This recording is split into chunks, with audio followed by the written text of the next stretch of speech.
कि work visas जो है वो किस हवाले कौन कौन सी कंट्रीज के अवेलेबल है और यूरोप के हवाले से क्या रिक्वायरमेंट्स होनी चाहिए, फ्रॉड्स किस किस्म के होते हैं, उनसे बचा किस तरह जा सकता है, तो इसका प्रोसेस क्या होता है, कौन कौन सी कंट्रीज में क्या क्या रेंज होती है। वीजाज के हवाले से सबसे ज्यादा जो क्वेरीज हमें रिसीव होती हैं जब किसी भी इमिग्रेंट कंपनी है जो कंसल्टेंट है उसको सबसे ज्यादा जो क्वेरीज रिसीव होती है पाकिस्तान में वो होती है रिगार्डिंग वर्क वीजाज के हवाले से, कि वर्क वीजाज जो है वो किस हवाले कौन कौन सी कंट्रीज के अवेलेबल है। और खास तौर पर जो सबसे ज्यादा हमारे यहाँ लोग पूछते हैं वो पूछते हैं यूरोप के हवाले से। यूरोप के हवाले से क्या रिक्वायरमेंट्स होनी चाहिए, क्या क्या चीजें हैं, फ्रॉड्स किस किस्म के होते हैं, उनसे बचा किस तरह जा सकता है। तो आज हम कोशिश करेंगे इन वीडियो में उस चीजों को कवर करें। बड़ी इंपॉर्टेंट वीडियो है खास तौर पे वो लोग जो यूरोप जाने का प्लान कर रहे हैं वर्क वीजाज लेके, उनको क्या क्या चीजें पहले देखनी है, क्या क्या चीजें सोचनी है और किन किन चीजों को माइंड में रखना है जब वो वीजा अप्लाई करें। क्योंकि इस वाली चीज में सबसे ज्यादा जो पाकिस्तान में सबसे ज्यादा फ्रॉड अगर कहा जाए तो वो अगर होता है तो वो वर्क वीजा के लेके होता है और उसको किस तरीके से अवॉइड किया जा सकता है, क्या कोशिश की जा सकती है कि वो वर्क वीजा के फ्रॉड्स हैं उनको अवॉइड किया जा सके। उसमें पहला जो चीज है मैं बात करूंगा वो है कि इसका प्रोसेस क्या होता है, कौन कौन सी कंट्रीज में क्या क्या रेंज होती है, किस किस्म के फ्रॉड हो सकते हैं और उनसे बचा किस तरीके से जा सकता है। पहली चीज ये देख लेते हैं कि यूरोप को थोड़ा सा समझ लें पहले, यूरोप में कंट्रीज कौन कौन सी हैं। यूरोप में एक चीज पार्ट है जिसे शेंजन कहा जाता है। शेंजन 31 से 32 ममालिक हैं जो जिनकी क्या कहते हैं आपस में एक दूसरे के साथ ट्रीटी साइन होने की वजह से फ्री जोन एक कह सकते हैं, जिसमें आप मूवमेंट कर सकते हैं एक कंट्री से दूसरी कंट्री के बीच में और आपको फर्दर कोई एक वीजा मतलब हर कंट्री का सेपरेट वीजा नहीं चाहिए होता। तो आपका अगर शेंजन का वीजा लग जाता है तो उसमें आप फ्रीली इन कंट्रीज में मूव कर सकते हैं जितने अरसे के लिए आपका वो शेंजन का वीजा वैलिड है। और डेफिनेटली क्योंकि आपको ये एक बड़ा आसानी से रूट मिल जाता है डिफरेंट कंट्रीज में ट्रैवल करने का और आप मल्टीपल कंट्रीज में ट्रैवल कर सकते हैं, तो इसमें ये चीज बड़ी इंपॉर्टेंट है कि ये आपका जो कंट्रीज हैं इनमें आपको जो रेट है जो चीजें हैं वो एक भी किसी कंट्री के आपको मिल जाए। आपका अगर उसके बाद प्लान है किसी और फर्दर कंट्री में मूव करने का, जिसमें आमतौर पर पाकिस्तानी कहाँ मूव करते हैं, पाकिस्तानी आपको इटली मूव करते हैं, स्पेन मूव करते हैं, इन कंट्रीज में सबसे ज्यादा मूवमेंट होती है पाकिस्तानियों की। तो पाकिस्तानी यहाँ मूव करने के लिए आमतौर पर शेंजन कंट्रीज में से जो कंट्रीज ईस्ट वाली साइड पे, ईस्टर्न यूरोप वाली साइड पे हैं, जिसमें आपका रोमानिया आ जाता है, जिसमें आपके पास हंगरी आ जाता है, जिसमें आपके पास पोलैंड आ जाता है, ग्रीस आ जाता है, इन कंट्रीज का वीजा अप्लाई करते हैं और फिर उस वीजा को वहां से शिफ्ट करके वहां एंट्री लेते हैं और एंट्री लेके वहां से एग्जिट होके अपने किसी भी कंट्री में मूव कर जाते हैं। ये यूज होता है शेंजन इसके लिए। दूसरा ये है कि शेंजन ममालिक के बीच में आप वर्क वीजा के लिए भी जा सकते हैं, लेकिन इस चीज को अंडरस्टैंड करेंगे जो ईस्टर्न साइड ऑफ यूरोप है वो रिलेटिवली गरीब साइड ऑफ यूरोप कहलाती है। वो गरीब इस वजह से कि वहाँ के मोस्टली लोग अपने जो लोग हैं रोमानिया के, पोलैंड के, हंगरी के, ये लोग खुद मूव कर जाते हैं दूसरे जो मुल्कों में जॉब की, अच्छी जॉब की तलाश में। यूके के जो ब्रेक्सिट वाला काम था जिसके बीच में जो ना ये यूरोपीय ममालिक के साथ उसकी पार्ट था यूके यूरोप का, उसमें जब तक वो पार्ट था ब्रेक्सिट के अंदर वहां पे आपके पास जो सबसे बड़ी तादाद होती थी यूके के बीच में जो मूवमेंट हो रही होती थी लोगों की, वो इन कंट्रीज से यूरोपियन कंट्रीज से मूव करके यहाँ जाते थे और वो एंट्रीज क्योंकि बैन नहीं थी, बंद नहीं थी, जिस वजह से यूके में बहुत ज्यादा इन्फ्लो था इन लोगों का, जिसके वो बाद में जब वो ब्रेक्सिट से आउट हुआ यूके तो आपकी मूवमेंट कम हो गई। मूवमेंट कम होने की वजह से आपका इस टाइम के ऊपर ये बंदा जो है ना वो कम उधर जा रहा था, तो इस वजह से यूरोप में अब यूरोप के अंदर ही शेंजन में मूव कर रहे होते हैं। तो शेंजन में मूव करने की वजह से रिक्वायरमेंट ऑफ शेंजन उतनी ज्यादा नहीं आती है जितनी पहले किसी जमाने में बहुत ज्यादा आती थी, क्योंकि अब ये जो यूरोपियन लोग हैं वो खुद यूरोप के अंदर ही मूव करें, वरना वो आमतौर पर पहले यूके मूव कर जाते थे because of benefit of understanding English और इंग्लिश एक स्टैंडर्ड इंटरनेशनल लैंग्वेज होने की वजह से मूवमेंट आसान थी। वरना आपको पता है कि यूरोप का हर छोटे से छोटा मुल्क जो है उसकी अपनी लैंग्वेज है ना, और ये लैंग्वेज बैरियर जो है बहुत बड़ा कॉमन इशू आता है हर बंदे को जो मूव करता है वहां पे। अब आ जाते हैं वापस इस चीज के ऊपर कि अब आपने जनाब शेंजन के बीच में जाना किस तरह से है, शेंजन में कौन कौन से ममालिक हैं जो आपको इजीली एक्सेस दे देते हैं या इजीली आने देते हैं, कहां पे वर्क वीजा लेने का फायदा है, कहां इसका वर्क वीजा लेने का कोई फायदा नहीं है। इन चीजों को हम थोड़ा सा कवर करेंगे आज की वीडियो के बीच में। सबसे पहले चीज आ जाते हैं कि हमें मूवमेंट किस तरह करनी है और इस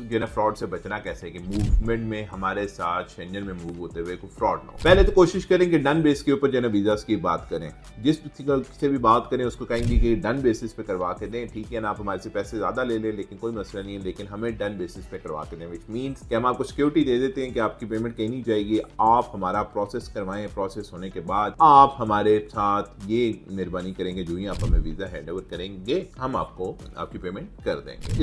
इसमें थोड़ा सा ये चांसेस होते हैं कि आपके हाथ में जब वीज़ा आ जाता है और आपको वीज़ा हैंड ओवर हो जाता है, उसके बाद पेमेंट देनी होती है, तो आपका रिस्क बिल्कुल मिनिमल हो जाता है। फिर अगर आपने इनिशियल अगर पैसे आपके पास कम हैं और आप डन बेसिस पे नहीं जा सकते और आप कहते हैं कि ठीक है मुझे पार्शियली पेमेंट्स करनी है, तो then go with a person जिसके साथ आप ऑलरेडी, जिसके साथ या तो आपने काम किया हुआ है, जिसने ऑलरेडी लोग भेजे हुए हैं, जिसने किसी रेफरेंस दिया आपको, उस बेसिस के ऊपर जाएं और को इंश्योर करें कि वो बंदा वो आपका काम करवा के दे जो पहले जिसने ऑलरेडी ये काम किया है और उसको अंडरस्टैंडिंग है किस तरीके से है, और उसके बाद जेन्युइन जो है ना चीजें पड़ी हुई हैं। परमिट्स, वर्क परमिट्स जो है ना बहुत सारे आ जाते हैं। वर्क परमिट्स सस्ते से सस्ता भी मिल जाता है, वर्क परमिट महंगे से महंगा भी मिल जाता है, लेकिन गोस्ट कंपनीज होती हैं जिनके वर्क परमिट्स निकाले जाते हैं, उनकी बेसिस के ऊपर आपका वीजा नहीं लगता। तो कोशिश करें कि ये स्कैम में मत आए कि वर्क परमिट पे हम इतनी पेमेंट लेंगे और फिर उसके बाद इतनी पेमेंट लेंगे, क्योंकि वर्क परमिट कभी कभार जो है ना वो स्कैम भी बन जाते हैं। खासतौर पे जो है ना ये इस टाइम के ऊपर यूई बेस्ड बहुत सारी कंपनीज हैं जो बैठी हुई हैं, कतर बेस्ड बहुत सारी कंपनीज हैं जो बैठी हुई हैं, और वो आपको ये स्कैम कॉमन करती हैं कि वो आपको जो है ना क्या कहते हैं कि ठीक है हम परमिट मंगवाएंगे, परमिट के ऊपर इतने आपके पैसे देने हैं, उसके बाद आपका प्रोसेस है। पता लगता है परमिट आ गया, अब आगे कोई प्रोसेस हो ही नहीं रहा। उसकी रीजन ये है कि वो परमिट जो है वो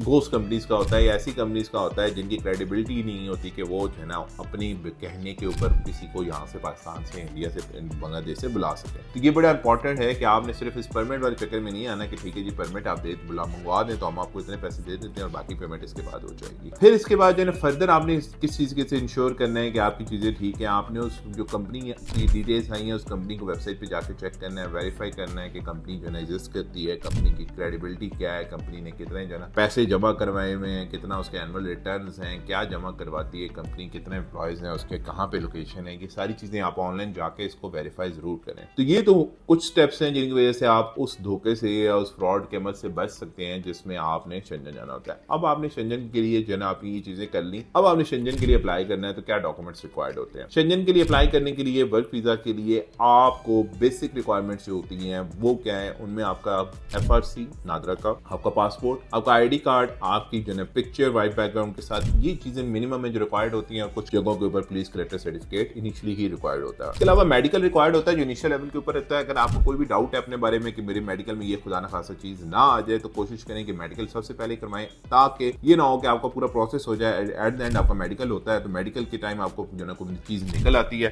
LFTs लोगों के हायर होते हैं, कभी कभार नहीं लोगों को पता होता है, RFTs में इश्यूज आ जाते हैं, डिफरेंट मेडिकल चीजों में इश्यूज आ जाते हैं। पता लगता है कि यार ये मेरे में मसला था, मुझे पता ही नहीं था, कोई कैरिंग डिजीज ऐसी है जो आपके पास है जिसका आपको पता ही नहीं है। तो बेहतर ये है कि आप ये सारे टेस्ट पहले करवा लें, ताकि खुदा न खासा अगर आपका ये कोई इशू आता है तो उसको या तो टेक केयर किया जा सके या आपको वो प्रोसेस में से पैसे जाया होने से बचाया जा सके। तो ये कोशिश करें, ये पहले करवा लेंगे काम। ये आपने सबमिट करवाने होते हैं। सबमिट कराने के साथ कुछ जगहों के ऊपर, जैसे क्योंकि आप वर्क वीजे पे जा रहे हैं तो वर्क वीजे के बीच में आपकी रिक्वायरमेंट्स आती हैं। कुछ जगहों के ऊपर दे नीड एन एविडेंस कि आप क्या ये काम करते रहे हैं पहले के नहीं करते रहे। तो उसमें वो वीडियो एक बना के, वो कहते हैं जी साइड के आपने अपने काम करते हुए कोई वीडियो बना के हमें दें, ठीक है ना। कोई काम आप कर रहे थे, जैसे आपने ये वेल्डिंग का काम करते हैं तो वेल्डिंग की वीडियो बना के दें। आप कार मैकेनिक है तो कार मैकेनिक की वीडियो बना के दें। आप जो है ना क्या कहते हैं इलेक्ट्रीशियन है, इलेक्ट्रीशियन की वीडियो बना के दें। आप इवन एक हेल्पर हैं, ऑफिस बॉय हैं, तो उसकी वीडियो बना के दें। ये सारी वीडियोस वो एट टाइम्स आपसे मांगते हैं, कुछ केसेस में, कुछ में नहीं भी मांगते। इसके बाद आपने अपना परमिट अप्लाई करना है। परमिट आ जाता है आपके पास, फिर उसके बाद आपने अपॉइंटमेंट लेनी है। अब किन ममालिक की अपॉइंटमेंट नहीं मिलती है या पेड अपॉइंटमेंट मिलती है? Italy top of the list है।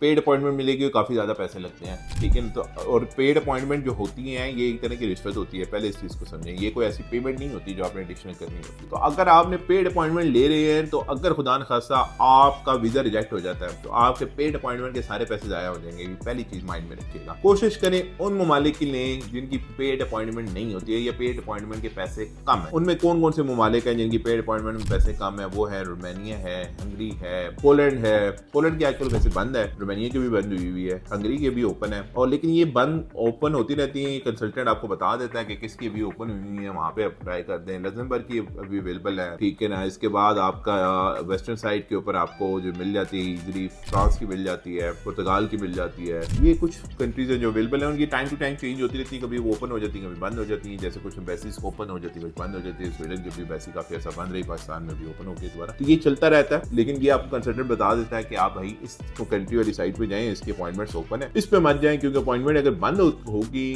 तो आपको साल 1.5 साल वैसे ही वेट करना पड़ेगा। जब ओपन होंगी अपॉइंटमेंट तब तक वेट करना पड़ेगा। अगर ओपन हो भी जाती हैं और बहुत सारा जो है बैकलॉग इकट्ठा हुआ है तो उसकी पेड अपॉइंटमेंट अपॉइंटमेंट आ जाएंगी और पेड अपॉइंटमेंट बहुत एक्सपेंसिव हो जाती है। अगर पेड अपॉइंटमेंट लेनी भी है तो उनकी लें जिसकी अपॉइंटमेंट पेड अपॉइंटमेंट सस्ती है, जैसे 2-3 लाख रुपए की पेड अपॉइंटमेंट मिल जाती है बहुत सारी कंट्रीज की। उनमें रिस्क इतना बड़ा नहीं है, 2-3 लाख रुपए का रिस्क है वो लिया जा सकता है। लेकिन इटली की जैसे मैंने बताया कि 10, 12, 15 लाख तक चली जाती है पेड अपॉइंटमेंट, उसको अवॉइड करें।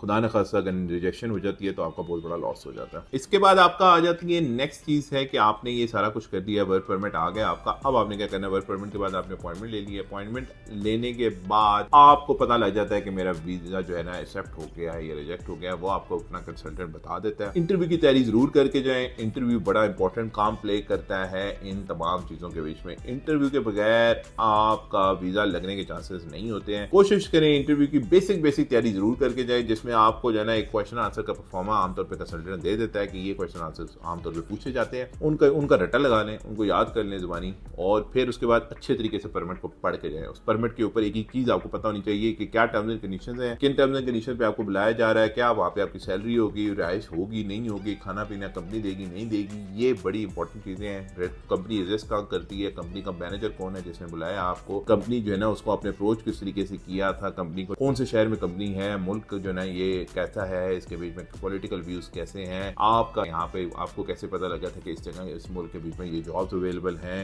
ये सारी चीजें आपको पता होनी चाहिए, या नहीं पता होंगी तो एटलीस्ट याद करके जाए। बिल्कुल हमारे यहाँ लोग आमतौर पे मसला ये आ जाता है 7वीं 8वीं पढ़ के, या बिल्कुल अनपढ़ लोग जो है ना वो कहते हैं कि ठीक है जी हमें भी वर्क वीजा लगा के चले जाना है, और फिर उसके ऊपर वो बेचारी कोशिशें भी बहुत करते हैं। मेरा मसला ये होता है कि 10th FSC जरूर आपने की हो, स्किल आपको आता हो, फिर आप अप्लाई करें वर्क वीजा के लिए। वर्क वीजा के चांसेस बढ़ जाते हैं, ताकि आप एक तो क्वेश्चन आंसर्स को समझ सकें उससे, और फिर उसके बाद उनको अच्छे तरीके से आंसर भी कर सकें। तो ये मैंने कोशिश की है कि आपको यूरोप के हवाले से मेजर चीजें बता दें। नेक्स्ट वीडियोस के बीच में हम कंट्री बाय कंट्री बताएंगे कि किन कंट्रीज का वीजा इस टाइम के ऊपर आसान है, किन यूरोपियन कंट्रीज में आप जा सकते हैं इजीली, किन में आपको आसानी से एंट्रेंस मिल सकती है, कहाँ पे आपको इश्यूज आएंगे, वर्क वीजा किस जगह के अभी अवेलेबल हैं, अपॉइंटमेंट किन की ओपन है। ये सारे हम आपको नेक्स्ट वीडियोस में कवर करेंगे। तब तक के लिए इजाजत दें, अपना ख्याल रखें, अल्लाह हाफिज़।